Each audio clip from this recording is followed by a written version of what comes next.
Aquieta o teu coração, porque é momento de reflexão. Na carta de 1 Coríntios, capítulo 1, a partir do verso 19, está escrito: como dizem as Escrituras, destruirei a sabedoria dos sábios e rejeitarei a inteligência dos inteligentes. Diante disso, onde ficam os sábios e eruditos e os argumentadores desta era? Deus fez a sabedoria deste mundo parecer loucura. Visto que Deus, em sua sabedoria, providenciou que o mundo não o conhecesse por meio de sabedoria humana, usou a loucura de nossa pregação para salvar os que creem. Pois os judeus pedem sinais, e os gentios buscam sabedoria. Assim, quando pregamos que Cristo foi crucificado, os judeus se ofendem, e os gentios dizem que é tolice. Mas para os que foram chamados para a salvação, tanto judeus como gentios, Cristo é o poder de Deus e a sabedoria de Deus. Pois a loucura de Deus é mais sábia que a sabedoria humana, e a fraqueza de Deus é mais forte que a força humana.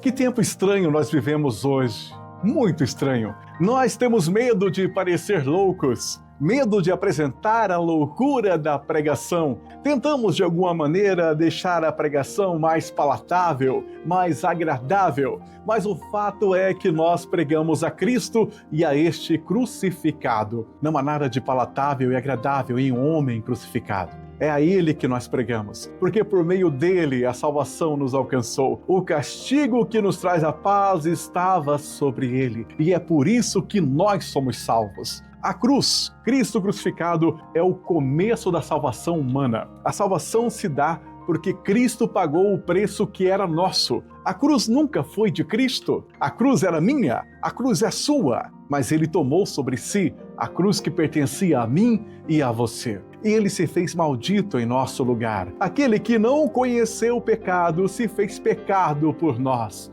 Perceba, Jesus nunca pecou, ele nunca é autor do verbo. Jesus não é um pecador, como você e eu somos. Nós somos pecadores. De fato, nós agimos, nós pecamos. Nós somos autores do verbo pecar. Jesus nunca pecou, mas os nossos pecados foi depositado sobre ele. Diante de tudo isso, é bom lembrar que o Senhor deixou claro que ele destruirá a sabedoria dos sábios e rejeitará a inteligência dos inteligentes. Em outra tradução, aniquilarei a inteligência dos inteligentes.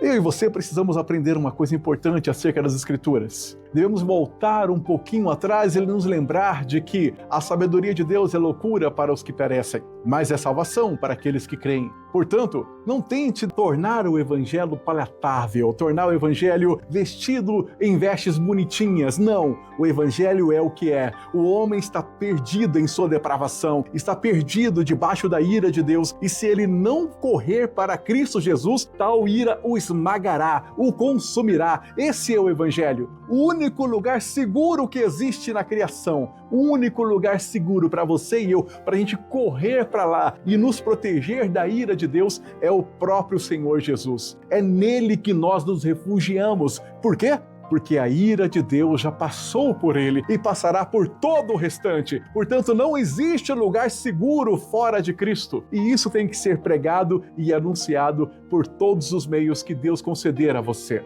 Pare de ter meandros ou vergonha ou ficar preocupado com o que vão pensar por causa da palavra do Evangelho. Anuncie o Evangelho explícito, tal como ele é. Este é o Evangelho de Deus. Simples assim. Não precisamos dourar a pílula, não somos vendedores, não adaptamos o evangelho ao gosto do cliente. Não, o evangelho é este. E se você quiser, é assim. E se você não quiser, a ira de Deus sobre ti permanece. Simples assim. Você não é um vendedor. Entenda isso. Você é um cristão e, portanto, um pregador do evangelho, porque todo aquele que recebeu a Cristo Jesus como Senhor e Salvador é um pregador do evangelho e deve anunciar a Cristo Jesus até que ele volte. E a este crucificado. Não retire a cruz de Cristo.